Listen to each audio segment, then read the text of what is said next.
नमस्कार, मैं हूं राहुल चौधरी और डीएनपी इंडिया में आपका स्वागत है। अगले साल 2024 में लोकसभा के चुनाव होने हैं।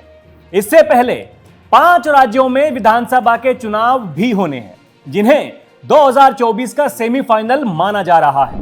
और इन चुनावों के लिए सभी पार्टियों ने अपनी अपनी तैयारी भी शुरू कर दी है और परंपरा के अनुसार सभी पार्टियों ने अपने अपने जीत के दावे भी ठोकने शुरू कर दिए हैं।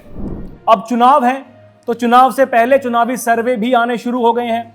इसी कड़ी में टाइम्स नाउ ईटीजी का एक सर्वे सामने आया है। टाइम्स नाउ ईटीजी के सर्वे के मुताबिक मध्य प्रदेश विधानसभा चुनाव में बीजेपी कांग्रेस के बीच वोट शेयर का ज्यादा अंतर नहीं है और दोनों पार्टियों के बीच कांटे की टक्कर है। इस साल के आखिर में मध्य प्रदेश में विधानसभा के चुनाव हैं।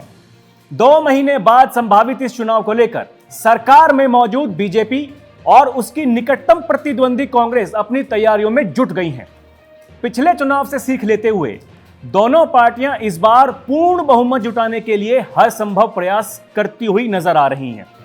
इसी बीच टाइम्स नाउ ईटीजी के एक सर्वे में लोगों ने बताया कि अगर आज विधानसभा चुनाव हुए तो किस पार्टी की सरकार बन सकती है और किसके सिर पर मुख्यमंत्री का ताज सज सकता है। आपको बता दें कि टाइम्स नाउ ईटीजी ने एमपी विधानसभा चुनाव में सीटों को लेकर जो ताजा सर्वे किया है, यह सर्वे 20 सितंबर तक का है। 2 महीनों के आंकड़ों के आधार पर यह रिपोर्ट तैयार की गई है। इसमें राज्य में कांग्रेस की सरकार बनने का दावा किया है। हालांकि दोनों ही पार्टियों के बीच वोट शेयर का ज्यादा अंतर नहीं है और दोनों पार्टियों के बीच कांटे की टक्कर दिख रही है। सर्वे रिपोर्ट में बताया गया है कि अगर राज्य में अभी विधानसभा के चुनाव हुए तो बीजेपी को 102 से 110 सीटें मिल सकती हैं। वहीं कांग्रेस को 118 से 128 सीटें मिलने का अनुमान है, जबकि अन्य दलों को 2 सीटें मिलती दिखाई दे रही हैं। वहीं अगर वोट शेयर की बात करें तो बीजेपी को 2023 के चुनाव में 42.8% वोट मिल सकता है। वहीं कांग्रेस को 43.8% वोट मिल रहा है, जबकि अन्य के खाते में 13.40% वोट जा सकता है। अब एक बार 2018 में हुए पिछले विधानसभा चुनाव पर नजर डालते हैं। साल 2018 में हुए विधानसभा चुनाव की बात करें तो उसमें बीजेपी को 56 सीटों का नुकसान हुआ था और तब बीजेपी ने 109 सीटें हासिल की थी।